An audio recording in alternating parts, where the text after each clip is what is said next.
Hello friend नमस्कार मु बसंत आपण देखुछंती ओडिया ऑल टेक। आज जुलाई 20 तारीख सोमवार। चलंतु जानि नबा आज दिनर केतटी गुरुत्वपूर्ण खबर। प्रथम खबर पुणी बढ़िला अंडा दर। बजार रे गोटिए अंडार दाम 9 टंका। हाँ दर्शक बंधु किछि दिन तळे गोटिए अंडार दाम 7 टंका 15 पैसा थिला। हठात दर सीधा 2 टंका बढ़ी जाइछि। केवल सेतिकी नुहे अंडा ट्रे पूर्वरु 180 टंका थिबा बेले एबे ताहा 270 टंका रे पहुंचिछि। अंडा दर वृद्धि को नै जुक्ति रखिछंती मत्स्य और प्राणी संपद मंत्री गोकुलानंद मल्लिक। दर्शक बंधु से कहिछंती जे विभिन्न कारण नै अंडा दर बढ़िछि। 7 टंका 15 पैसा रे अंडा उत्पादनकारी माने बिकुछंती। खुचुरा व्यवसायी माने पाखापाखी गोटिए अंडा को 9 टंका रे बिक्री करूछंती। विश्व स्तरीय चाहिदा वृद्धि पाउछि। अंडा रप्तानी वृद्धि पाउछि। अंडार रप्तानी बढ़िछि और चलित वर्ष ग्रीष्म प्रवाह पाई मोर्टालिटी रेट बढ़िछि। एहा ही अंडा दर वृद्धिर मुख्य कारण। 1 कोटी पर्यंत सब्सिडी देउछु किंतु आगकू 10 कोटी टंका सब्सिडी करिबो जहा फଳରେ अंडा चाहिदा पूर्ण होई परिबो।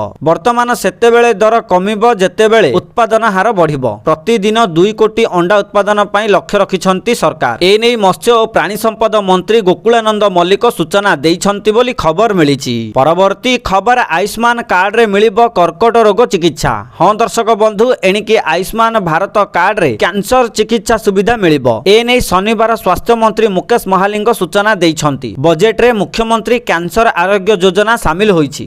121 पैकेज को गोपबंधु जन आरोग्य योजना रे सामिल करिछु। एहा भितरे कैंसर रो चिकित्सा पाई मध्ये व्यवस्था रहिछि। कैंसर चिकित्सा बाबद खर्च राज्य पांठिरु बहन कराजिबो बोली मंत्री कहिछंती बोली खबर मिलिछि। परवर्ती खबर तीर्थयात्री को सतर्क कला आईएमडी। अमरनाथ और वैष्णो देवी यात्रा स्थगित। दर्शक बंधु गतकाली ठारु उभय अमरनाथ यात्रा एवं माता वैष्णव देवी यात्रा को अस्थायी भावे स्थगित रखा जाइछि। जम्मू काश्मीर प्रशासन शनिवार भारतीय पाणीपाग विभागर प्रतिकूल पाणीपाग पूर्वानुमान को दृष्टि रे रखी एभली घोषणा करिछि। पाणीपाग विभाग पक्षरु गतकाली ठारु 23 तारीख मध्यरे मध्यमरु बड़ धरणर वर्षा हेबा नै पूर्वानुमान करा जाइथिबारु तीर्थयात्री मानक सुरक्षा को सुनिश्चित करिबा लागि सतर्कता मूलक पदक्षेप स्वरूप एही निष्पत्ति निया जाइथिबार खबर मिलिछि। परवर्ती खबर द्वादश सप्लीमेंटारी परीक्षा पई कार्यसूची जारी कला सीबीएसई। हां दर्शक बंधु केंद्रीय माध्यमिक शिक्षा बोर्ड द्वादश श्रेणी सप्लीमेंटारी परीक्षा 2026 पई संशोधित तारीख प्रकाश करिछि। बोर्ड रो परीक्षा नियंत्रक डॉक्टर सन्यम भरद्वाजଙ୍କ द्वारा प्रकाशित कार्यसूची अनुसार समस्त विषयर सप्लीमेंटारी परीक्षा एबे गोटिए दिन रे जुलाई 28 तारीख रे अनुष्ठित हेबो। पूर्वरु एही परीक्षा गुड़िक जुलाई 15 तारीख रे स्थिर करा जाइथिला किंतु वर्तमान संशोधित कार्यसूची प्रकाश करी बोर्ड नूतन परीक्षा तारीख घोषणा करिछि। छात्र छात्री माने ऑफिशियल वेबसाइट को परिदर्शन करी विषय अनुसार तारीख देखि पारिबे। जुलाई 28 तारीख रे हेबाकु थिबा एही परीक्षा रे हिंदी इंग्राजी गणित प्रयोगात्मक गणित पदार्थ विज्ञान रसायन विज्ञान जीव विज्ञान इतिहास राजनीति विज्ञान भूगोल अर्थनीति मनस्तत्व सामाजिक विज्ञान अकाउंटेंसी व्यवसाय अध्ययन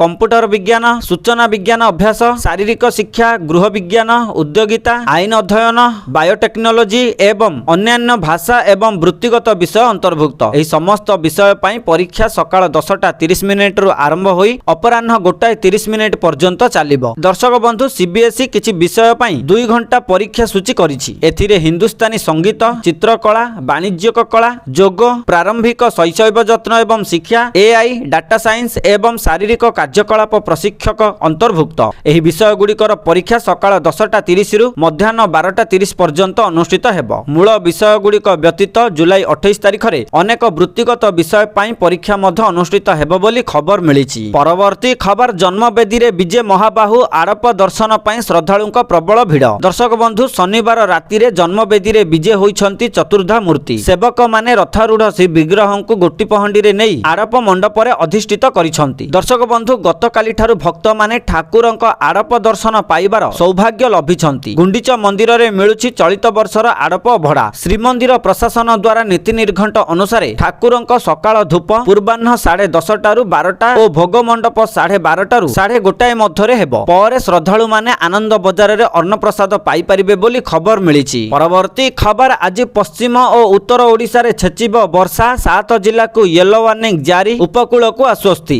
हां दर्शक बंधु आज 7टी जिलार विक्षिप्त स्थान रे भारी वर्षा होई पारे। सुंदरगढ़ झारसुगुड़ा बरगढ़ संबलपुर केन्दुझर मयूरभंज और नुआपड़ार किछि स्थान रे अधिक वर्षा होई पारे किंतु उपकूल ओडिशा और दक्षिण ओडिशा रे पाग मुख्यतः सुखिला रही पारे बोली पाणीपाग विभाग एभली पूर्वानुमान ପୂର୍ବାନୁମାନ କରିଛି। ଆଜି ଉତ୍ତର ଓଡ଼ିଶାର ଅଳ୍ପ କିଛି ସ୍ଥାନରେ ଭାରୀ ବର୍ଷା ହୋଇପାରେ, ଅନ୍ୟ ସ୍ଥାନରେ ଅଧିକ ବର୍ଷା ସମ୍ଭାବନା ନାହିଁ। ଉପକୂଳ ଓ ଆଭ୍ୟନ୍ତରୀଣ ଓଡ଼ିଶାର ସ୍ଥାନେ ସ୍ଥାନେ ସ୍ୱଳ୍ପରୁ ମଧ୍ୟମ ପରିମାଣର ବର୍ଷା ହୋଇପାରେ। 21 ଓ 22 ତାରିଖରେ ଆଭ୍ୟନ୍ତରୀଣ ଓ ଉପକୂଳ ଓଡ଼ିଶାର ଗୋଟିଏ କିମ୍ବା ଦୁଇଟି ସ୍ଥାନରେ ବର୍ଷା ସମ୍ଭାବନା ରହିଥିବାର ଖବର ମିଳିଛି। ପରବର୍ତ୍ତୀ ଖବର, ଜନଧନ ଯୋଜନାର ଖାତା ଥିବା ହିତାଧିକାରୀଙ୍କ ପାଇଁ ବଡ଼ ଘୋଷଣା କଲେ ପ୍ରଧାନମନ୍ତ୍ରୀ ନରେନ୍ଦ୍ର ମୋଦି। ମହିଳାମାନେ ହେବେ ସଶକ୍ତ, ଜନଧନ ଖାତା ଥିଲେ ମହିଳାମାନଙ୍କୁ ମିଳିବ 10,000 ଟଙ୍କା। କେନ୍ଦ୍ର ସରକାର ଦେଲେ ବଡ଼ ସୂଚନା। ହଁ ଦର୍ଶକ ବନ୍ଧୁ, ଦେଶର ମହିଳାମାନଙ୍କୁ ସଶକ୍ତ କରିବା ପାଇଁ ଲକ୍ଷପତି ଯୋଜନା ଆରମ୍ଭ କରିଛନ୍ତି ମୋଦି ସରକାର। ସେହିପରି ଯେଉଁମାନଙ୍କର ଜନଧନ ଖାତା ରହିଛି, ଯଦି ସେହି ମହିଳାମାନେ ଚାହିଁବେ 1,000 ଟଙ୍କାରୁ 10,000 ଟଙ୍କା ପର୍ଯ୍ୟନ୍ତ ଓଭରଡ୍ରାଫ୍ଟ କରି ଆଣିପାରିବେ। ଅର୍ଥାତ୍ ଯଦି ଆପଣଙ୍କ ପାଖରେ ଗୋଟିଏ ଜନଧନ ଖାତା ଅଛି ଏବଂ ସେଥିରେ ଟଙ୍କାଟିଏ ମଧ୍ୟ ନାହିଁ, ତେବେ ମଧ୍ୟ ଆପଣ ସେହି ଖାତାରୁ 1,000ରୁ ନେଇ 10,000 ଟଙ୍କା ପର୍ଯ୍ୟନ୍ତ ବାହାର କରିପାରିବେ ଏବଂ ଏଥିରେ କୌଣସି ସୁଧ ଦେବାକୁ ପଡ଼ିବ ନାହିଁ, କେବଳ ମୂଳଧନ ଫେରାଇବାକୁ ପଡ଼ିବ ବୋଲି କେନ୍ଦ୍ର ସରକାରଙ୍କ ତରଫରୁ ଜଣାପଡ଼ିଛି। ପରବର୍ତ୍ତୀ ଖବର, 3 ବର୍ଷିଆ LLB ନାମଲେଖା ପ୍ରକ୍ରିୟା ଆରମ୍ଭ। ଦର୍ଶକ ବନ୍ଧୁ, 3 ବର୍ଷିଆ LLB ପାଠ୍ୟକ୍ରମରେ ନାମ ଲେଖାଇବା ନିମନ୍ତେ ଉଚ୍ଚଶିକ୍ଷା ବିଭାଗ ପକ୍ଷରୁ ବିଜ୍ଞପ୍ତି ପ୍ରକାଶ ପାଇଛି। ଛାତ୍ରଛାତ୍ରୀମାନେ ସାମ୍ସ ପୋର୍ଟାଲକୁ ଯାଇ 3 ବର୍ଷିଆ LLB ପାଠ୍ୟକ୍ରମ ନିମନ୍ତେ ନିଜର କମନ ଆପ୍ଲିକେସନ ଫର୍ମ ପୂରଣ କରିପାରିବେ। ଗତ 18 ଜୁଲାଇ ଠାରୁ 30 ଜୁଲାଇ ରାତ୍ର 11:45 ପର୍ଯ୍ୟନ୍ତ ଛାତ୍ରଛାତ୍ରୀମାନେ କମନ ଆପ୍ଲିକେସନ ଫର୍ମ ପୂରଣ କରିପାରିବେ। ଅଗଷ୍ଟ 6 ତାରିଖରେ ପ୍ରଥମ ମେଧା ତାଲିକା ପ୍ରକାଶିତ ହେବ। ପ୍ରଥମ ମେଧା ତାଲିକାରେ ଚୟନ ହୋଇଥିବା ଛାତ୍ରଛାତ୍ରୀମାନେ ଅଗଷ୍ଟ 6ରୁ 11 ତାରିଖ ଅପରାହ୍ନ ପର୍ଯ୍ୟନ୍ତ ନିଜର ସିଟ୍ ପାଇଁ ସ୍ଲାଇଡ୍ କିମ୍ବା ଫ୍ରିଜ୍ ବିକଳ୍ପ ବାଛିପାରିବେ। ଅଗଷ୍ଟ 7 ତାରିଖରୁ 11 ତାରିଖ ପର୍ଯ୍ୟନ୍ତ ପ୍ରଥମ ପର୍ଯ୍ୟାୟ ଆଡମିସନ ପ୍ରକ୍ରିୟା ଅନୁଷ୍ଠିତ ହେବ। ଅଗଷ୍ଟ 17 ତାରିଖରେ ଦ୍ୱିତୀୟ ମେଧା ତାଲିକା ପ୍ରକାଶିତ ହେବ। ଏଥିସହିତ 3 ବର୍ଷିଆ LLB ପାଠ୍ୟକ୍ରମର ପ୍ରଥମ ବର୍ଷ ଛାତ୍ରଛାତ୍ରୀଙ୍କ ପାଠପଢ଼ା ଅଗଷ୍ଟ 21 ତାରିଖରୁ ଆରମ୍ଭ ହେବ ବୋଲି ଉଚ୍ଚଶିକ୍ଷା ବିଭାଗ ପକ୍ଷରୁ ସୂଚନା ପ୍ରଦାନ କରାଯାଇଥିବାର ଖବର ମିଳିଛି। ପରବର୍ତ୍ତୀ ଖବର, ହୀରାକୁଦ ଜଳଭଣ୍ଡାରରେ ଖୋଲିଲା 4ଟି ଗେଟ୍, ମହାନଦୀକୁ ଛଡ଼ାଗଲା ବନ୍ୟା ଜଳ। ହଁ ଦର୍ଶକ ବନ୍ଧୁ, ଗତକାଲି ପୁଣି ଖୋଲିଲା ହୀରାକୁଦ ଗେଟ୍। ଗୋଟିଏ ପଟେ ହୀରାକୁଦ ଜଳଭଣ୍ଡାରର ଜଳସ୍ତର ଲଗାତାର ଭାବେ ବୃଦ୍ଧି ପାଇବାରେ ଲାଗିଛି। ଏହାକୁ ଦୃଷ୍ଟିରେ ରଖି ହୀରାକୁଦ ଜଳଭଣ୍ଡାରର 4ଟି ସ୍ଲୁଇସ୍ ଗେଟ୍ ଖୋଲାଯାଇଛି। ବାମ ପାର୍ଶ୍ୱରେ 3ଟି ଏବଂ ଡାହାଣ ପାର୍ଶ୍ୱରେ ଗୋଟିଏ ଖୋଲିଛି। ଦ୍ୱିତୀୟ ପର୍ଯ୍ୟାୟ ମହାନଦୀକୁ ବନ୍ୟା ଜଳ ଛଡ଼ାଯାଇଛି। ପୂର୍ବରୁ ଜୁଲାଇ 9 ତାରିଖରେ ହୀରାକୁଦ ଜଳଭଣ୍ଡାରର 10ଟି ସ୍ଲୁଇସ୍ ଗେଟ୍ ଖୋଲାଯାଇ ମହାନଦୀକୁ ପ୍ରଥମ ବନ୍ୟା ଜଳ ଛଡ଼ାଯାଇଥିଲା। ପରେ 13 ତାରିଖରେ ସମସ୍ତ ଗେଟ୍କୁ ପର୍ଯ୍ୟାୟକ୍ରମେ ବନ୍ଦ କରାଯାଇଥିଲା। କିନ୍ତୁ ଦର୍ଶକ ବନ୍ଧୁ, ଗତକାଲି ସକାଳ 9ଟା ସୁଦ୍ଧା ଜଳଭଣ୍ଡାରର ଜଳସ୍ତର 611.50 ଫୁଟକୁ ବୃଦ୍ଧି ପାଇଥିଲା। ତେଣୁ ବର୍ତ୍ତମାନ ଉପରମୁଣ୍ଡରୁ ହାରାହାରି 1,60,000 କ୍ୟୁସେକ୍ ଜଳ ପ୍ରବେଶ କରୁଥିବା ବେଳେ ଜଳଭଣ୍ଡାରରୁ 90,000 କ୍ୟୁସେକ୍ ବନ୍ୟା ଜଳ ନିଷ୍କାସିତ ହେଉଛି। ଉପରମୁଣ୍ଡରେ ବର୍ଷା ପରିମାଣ ବଢ଼ିବା ଯୋଗୁଁ ଜଳଭଣ୍ଡାର ଫୁଲିବାକୁ ଲାଗିଛି। ହୀରାକୁଦ କର୍ତ୍ତୃପକ୍ଷ ସ୍ଥିତି ଉପରେ ନଜର ରଖିଛନ୍ତି। ଆବଶ୍ୟକ ପଡ଼ିଲେ ଆଗକୁ ଅଧିକ ସଂଖ୍ୟକ ଗେଟ୍ ଖୋଲାଯିବ ବୋଲି ସୂଚନା ମଧ୍ୟ ମିଳିଥିବାର ଖବର ମିଳିଛି। ପରବର୍ତ୍ତୀ ଖବର, ଗଞ୍ଜାମ ଗସ୍ତରେ ଆସିବେ ରାଷ୍ଟ୍ରପତି। ଦର୍ଶକ ବନ୍ଧୁ, ଭାରତର ରାଷ୍ଟ୍ରପତି ଦ୍ରୌପଦୀ ମୁର୍ମୁ ଆସନ୍ତା ଅଗଷ୍ଟ 4 ଓ 5 ତାରିଖରେ ଗଞ୍ଜାମ ଗସ୍ତରେ ଆସିବାର କାର୍ଯ୍ୟକ୍ରମ ରହିଛି। କାର୍ଯ୍ୟକ୍ରମ ସମ୍ପର୍କରେ ସବିଶେଷ ସୂଚନା ମିଳିନଥିଲେ ମଧ୍ୟ 4 ତାରିଖରେ ଗଞ୍ଜାମର ତପ୍ତପାଣି ଠାରେ ଆଦିବାସୀ ଶବର ସମାଜର ସମ୍ମିଳନୀରେ ରାଷ୍ଟ୍ରପତି ଯୋଗ ଦେବାର ସମ୍ଭାବନା ରହିଛି। ସମ୍ମିଳନୀରେ ଗଞ୍ଜାମ ଓ ଗଜପତି ଜିଲ୍ଲାର ଆଦିବାସୀ ଶବର ସମାଜ କର୍ମକର୍ତ୍ତା ସାମିଲ ହେବେ। ତପ୍ତପାଣି ଗଞ୍ଜାମ ଓ ଗଜପତି ଜିଲ୍ଲାର ସୀମାରେ ରହିଥିବାରୁ ଏଠାରେ କାର୍ଯ୍ୟକ୍ରମ ଆୟୋଜିତ ହେଉଥିବା କୁହାଯାଉଛି। ତେବେ ଏ ସଂକ୍ରାନ୍ତରେ କୌଣସି ନିର୍ଦ୍ଦିଷ୍ଟ ସୂଚନା ଓ ତାରିଖ କିମ୍ବା କାର୍ଯ୍ୟକ୍ରମ ଚୂଡ଼ାନ୍ତ ହୋଇନଥିବା ବିଜେପି ଗଞ୍ଜାମ ଜିଲ୍ଲା ସଭାପତି ସରୋଜ ସାବତ କହିଛନ୍ତି ବୋଲି ଖବର ମିଳିଛି। ପରବର୍ତ୍ତୀ ଖବର, ସ୍ୱତନ୍ତ୍ର ଉନ୍ନୟନ ପରିଷଦର ଅଧ୍ୟକ୍ଷ ଉପାଧ୍ୟକ୍ଷଙ୍କ ସହ ମୁଖ୍ୟମନ୍ତ୍ରୀଙ୍କ ଆଲୋଚନା, ଲୋକଙ୍କ ସମସ୍ୟା ବୁଝି ପଦକ୍ଷେପ ନେବାକୁ ପରାମର୍ଶ। ଆଜ୍ଞା ହଁ, ଶନିବାର ଲୋକସେବା ଭବନ କନଭେନସନ ସେଣ୍ଟରରେ ସ୍ୱତନ୍ତ୍ର ଉନ୍ନୟନ ପରିଷଦ ନବନିଯୁକ୍ତ ଅଧ୍ୟକ୍ଷ ଓ ଉପାଧ୍ୟକ୍ଷମାନଙ୍କ ସହିତ ମୁଖ୍ୟମନ୍ତ୍ରୀଙ୍କ ଏକ ଆଲୋଚନା ବୈଠକ ଅନୁଷ୍ଠିତ ହୋଇଯାଇଛି। ଏଥିରେ ରାଜ୍ୟର ବିଭିନ୍ନ ଜିଲ୍ଲାର 23ଟି ସ୍ୱତନ୍ତ୍ର ଉନ୍ନୟନ ପରିଷଦର ଅଧ୍ୟକ୍ଷ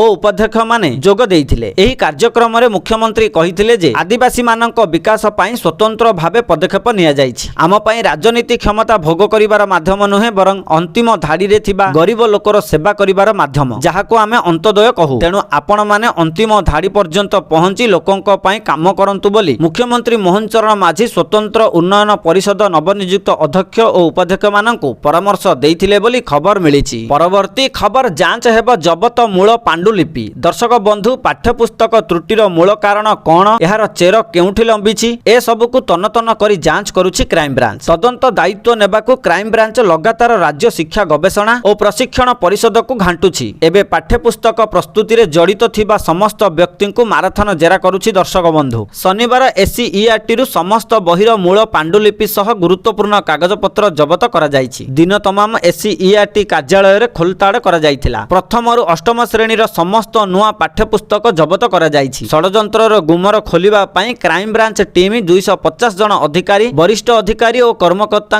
तालिका प्रस्तुत करिछि। समस्तंकु गोटी गोटी करी जेरा कराजिबो बोली खबर मिलिछि। परवर्ती खबर ओडिशा सरकारक बड़ पदक्षेप प्रतिटी प्रोजेक्ट हेबो हाईटेक। दर्शक बंधु राज्यर भित्तिभूमि विकास को आहुरी मजबूत करिबा और उन्नत करिबा पई ओडिशा सरकार एक बड़ पदक्षेप नेबाकू जाउछंती। प्रकल्प योजना डिजाइन मूल्यांकन तदारख तालीम एवं गवेषणा पई सरकार एक स्वतंत्र स्टेट स्पेशल सेल बा राज्य स्वतंत्र प्रकोष्ठ गठन करिवे। एहा एक सेंटर ऑफ एक्सीलेंस भाबे कार्य करिवो। ओडिशा विजन 2036 एवं विकसित भारत 2047 लक्ष्य को साकार करिबा दिगरे एही सेल्स गुरुत्वपूर्ण भूमिका ग्रहण करिवो। एहा द्वारा बारंबार बदलुथिबा प्रकल्प खर्च कमिबो एवं जलवायु अनुकूल तथा दीर्घस्थायी भित्तिभूमि निर्माण होई पारिबो। एही कार्य रे IIT Bhubaneswar, NIT Rourkela, BPUT एवं ओयूटीआर भली प्रतिष्ठित शिक्षानुष्ठान गुड़िकर सहायता नियाजिबो। सहर उन्नयन, परिवहन, स्वास्थ्य, शिक्षा एवं पर्यटन क्षेत्र में यह जुगान्तकारी परिवर्तन आनिबो बोली आशा करा जाउथिबार खबर मिलिछि। परवर्ती खबर राम मंदिर दान चोरी मामला प्रधानमंत्री को चिट्ठी लिखि एही दाबी कले कांग्रेस नेता। हाँ दर्शक बंधु, संसदर मौसुमी अधिवेशन आरंभ हेबा पूर्वरु राम मंदिर दान एवं कथित आर्थिक अनियमितता प्रसंग पुणी थरे राजनैतिक वितर्कर केन्द्रबिंदु पालटिछि। लोकसभा विरोधी दल नेता राहुल गांधी एवं कांग्रेस सभापति एवं राज्यसभा विरोधी दल नेता मल्लिकार्जुन खड़गे प्रधानमंत्री नरेंद्र मोदी को एक मिलित चिठी लिखिछंती। उभय नेता राम मंदिर दान रे कथित अनियमितता उपरे तांको नीरवता उपरे प्रश्न उठाइछंती। उभय नेता समग्र मामलार एक स्वाधीन एवं व्यापक तदंत एवं ट्रस्टर समस्त आर्थिक रेकर्डर सार्वजनीन प्रकाश करने दाबी करिछंती बोली खबर मिलिछि। परवर्ती खबर आज स्थिर रहिछि सुना और रूपा दाम किणी आनंतु अलंकार।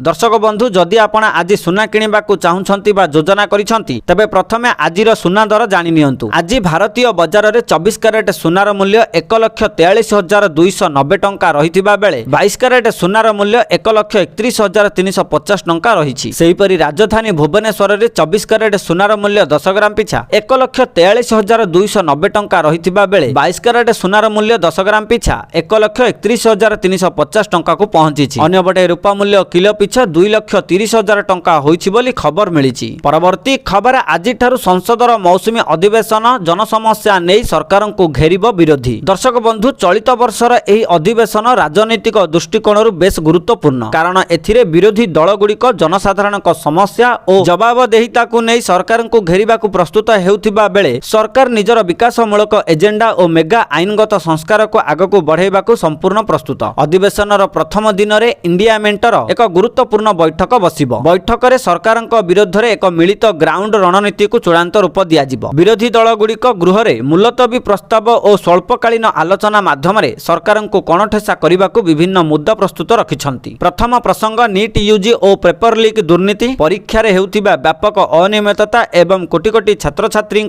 भविष्यत को नहीं शिक्षा मंत्रालय को घेरिबे विरोधी। सेहीपरि राम मंदिर पांठीर व्यवहार को नहीं उठिथिबा दुर्नीति अभियोग उपरे स्पेशल डिबेट दाबी हेबो। निर्वाचन स्वच्छता एवं भोटर तालिका रे हेउथिबा हेरफेर आशंका को संसद रे उठाजिबो। सीमा निर्धारण बिल, विकसित भारत शिक्षा प्रतिष्ठान बिल एवं एफसीआरए संशोधन को जोरदार विरोध कराजिबो। आकाश छुआ महंगा माड़, बेकारी समस्या, चाषी संकट एवं देशर विभिन्न प्रांत रे होइथिबा बन्यार भयंकर स्थिति को नहीं सरकार को घेरिबे विरोधी बोली जना पड़िछि। परवर्ती खबर रूस उपरे यूक्रेन रो ड्रोन आक्रमण 9 मृत 80 रु अधिक आहत। हाँ दर्शक बंधु, रूस उपरे आक्रमण करिछि यूक्रेन। रूस राजधानी मस्को उपरे 370 रु अधिक ड्रोन माड़ करी अग्नि वर्षा करिछि। यूक्रेन आक्रमण रूस रो ऑनलाइन शॉपिंग कंपनी रो 2टी वेयर हाउस एवं ऑयल डिपो एवं अन्य आडा उपरे आक्रमण करिछि। एही आक्रमण रे 9 जनक जीवन जाइथिबा बेले 80 रु अधिक आहत होइथिबा जना पड़िछि। तो दर्शक बंधु, एथिला आज सकाळर केतोटी गुरुत्वपूर्ण खबर। जदि भिडियोटी भल लागिछि लाइक करिबा सहित हम चैनल को सब्सक्राइब करंतु। भिडियोटी संपूर्ण देखिथिबारु आपण माननकु बहुत